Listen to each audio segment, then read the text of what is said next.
Olá, é um prazer ter você aqui. Você está no Theo Reformata Cast. E sim, aqui a teologia reforma sua mente. É isso mesmo. E hoje vamos dar continuidade ao assunto iniciado no nosso papo anterior. Pois é, estamos mergulhando de cabeça nas páginas do livro O Verdadeiro Evangelho, do autor Paul Washer, e o tema de hoje é simplesmente fundamental. Com certeza. No último encontro, a gente falou da condição humana, que todos pecaram e carecem da glória de Deus. Hoje o passo é adiante, né? É a solução divina para isso. Exato. Vamos avançar para a solução explorando o capítulo 3, chamado Completamente Justos. A pergunta é: o que isso realmente significa? A palavra-chave aqui é justificação. O texto bíblico em Romanos diz que os crentes são justificados. Mas assim, o que é isso na prática? E o Paul Washer, ele faz questão de começar esclarecendo o que não é, né? Exato.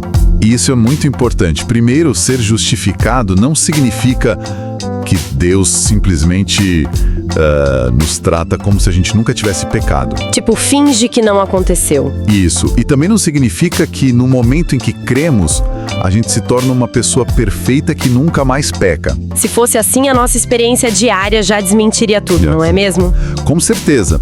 A justificação, segundo o autor, é um termo forense, é um termo legal. De tribunal. Exatamente. Pensa num tribunal. No momento em que um pecador olha para Jesus com fé, Deus, o juiz supremo, ele bate o martelo e declara aquela pessoa legalmente justa e correta diante dele. Então não é uma mudança de comportamento instantânea. Não, é uma mudança de status legal. O seu registro muda. E o mais incrível é como isso acontece. O texto diz, sendo justificados gratuitamente por sua graça. E o autor destaca que Paulo é até redundante aí. Ele usa gratuitamente e graça juntos, sabe? Para não deixar nenhuma dúvida. Nenhuma. É para deixar claro. É um presente. Totalmente um presente. E ele usa uma analogia que eu achei muito poderosa. A de Jesus ter sido odiado sem motivo. Essa mesma. Ele não deu qualquer causa para isso. E o autor inverte isso, né? Assim como Jesus foi odiado sem motivo, o cristão é justificado sem motivo da parte dele. Ou seja, a gente não deu a Deus absolutamente nenhuma razão para ele nos declarar justos. Nenhuma.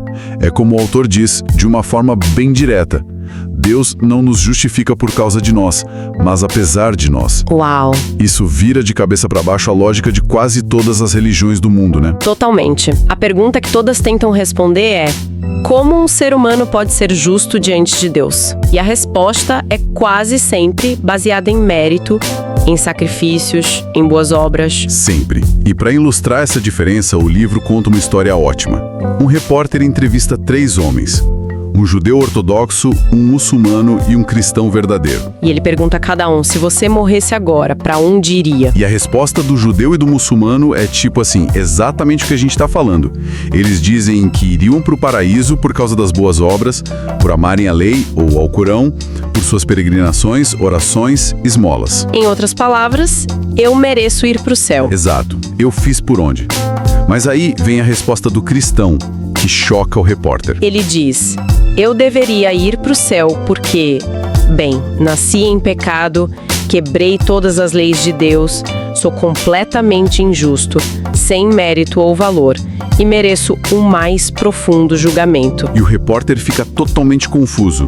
Como assim? Você vai para o céu, mas diz que não merece? E a resposta do cristão é o coração do evangelho. Sim.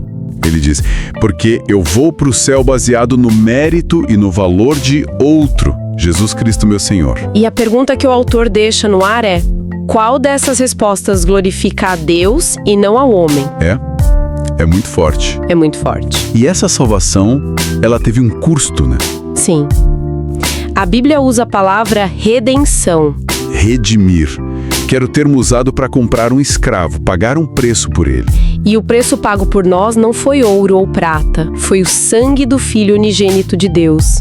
E é aqui que Paul Washer faz uma crítica muito séria A forma como às vezes a gente trata isso de maneira superficial. Ele fala sobre cantar Jesus morreu por mim com gritos de uhul e alegria saltitante, né? Exato. Ele diz que isso é como chegar para alguém que acabou de perder um filho e gritar: "Yeah! Seu menino morreu é monstruoso." É uma imagem bem chocante. Ele diz que a frase "Jesus morreu" deveria ser dita com a cabeça curvada, com um tremor nos lábios, com reverência, sabe? E ele compartilha uma experiência pessoal fortíssima sobre isso. Sim, sobre o nascimento do primeiro filho dele, o Ian. O amor avassalador que ele sentiu pelo filho o fez entender pela primeira vez a grandeza do sacrifício do pai. Que entregou seu filho. Exato. Não é só que o filho morreu, o pai o deu para morrer. E isso nos leva ao que o autor chama de o maior problema das Escrituras. Que é o tema do capítulo 4. Ele se baseia em Provérbios 17:15. Um versículo que diz que tanto justificar o perverso quanto condenar o justo são coisas abomináveis, odiáveis para o Senhor. E aí tá o dilema. A gente acabou de celebrar o fato de que Deus nos justifica. Mas nós somos perversos. Então, a grande questão é: se justificar o perverso é uma abominação para Deus, como ele pode nos justificar sem se tornar ele mesmo uma abominação? Esse é o nó da questão. Como Deus pode ser justo e ao mesmo tempo justificador do ímpio? E a gente poderia perguntar, mas por que Deus não pode simplesmente perdoar e pronto, como a gente perdoa? Sim, por que não esquecer tudo? E o autor dá 3 respostas para isso. A primeira é por causa do valor infinito de Deus. O que isso quer dizer? Que qualquer pecado contra um ser de valor infinito é um crime de traição de gravidade infinita. E que merece uma punição infinita. Exato. Não dá para resolver com um tapinha nas costas. A segunda razão é que Deus é justo e o seu amor é um amor justo. Ele não pode amar injustamente. Seu justiça e seu amor não estão em conflito. De jeito nenhum. Ele deve ser os dois ao mesmo tempo. Ele não pode ser amável à custa de ser injusto. E a terceira razão é que Deus não se conforma a uma lei de justiça que existe fora dele. Ele é a própria justiça. Ele deve ser consistente com seu próprio caráter. E a analogia final que ele usa para amarrar tudo isso é devastadora. Sim. A do juiz. Imagine um juiz cuja família inteira foi brutalmente assassinada. O assassino confessa. E o juiz diz: "Eu sou um juiz amável, eu te perdoo, você está livre." A nossa reação seria de revolta, exigiríamos justiça. Gritaríamos que aquele juiz é mais perverso que o assassino. A gente exige justiça dos nossos juízes. Mas ficamos nervosos quando alguém diz que Deus é justo. Exatamente. Tudo isso nos leva ao verdadeiro problema do Evangelho. A questão não é só por que Jesus morreu.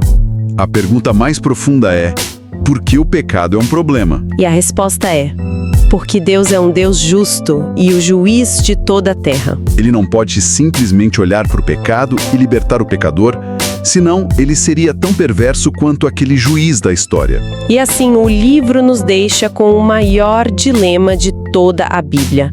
A pergunta que ecoa através das Escrituras e que, imagino, a gente vai explorar no nosso próximo encontro. É a pergunta central de tudo isso, né?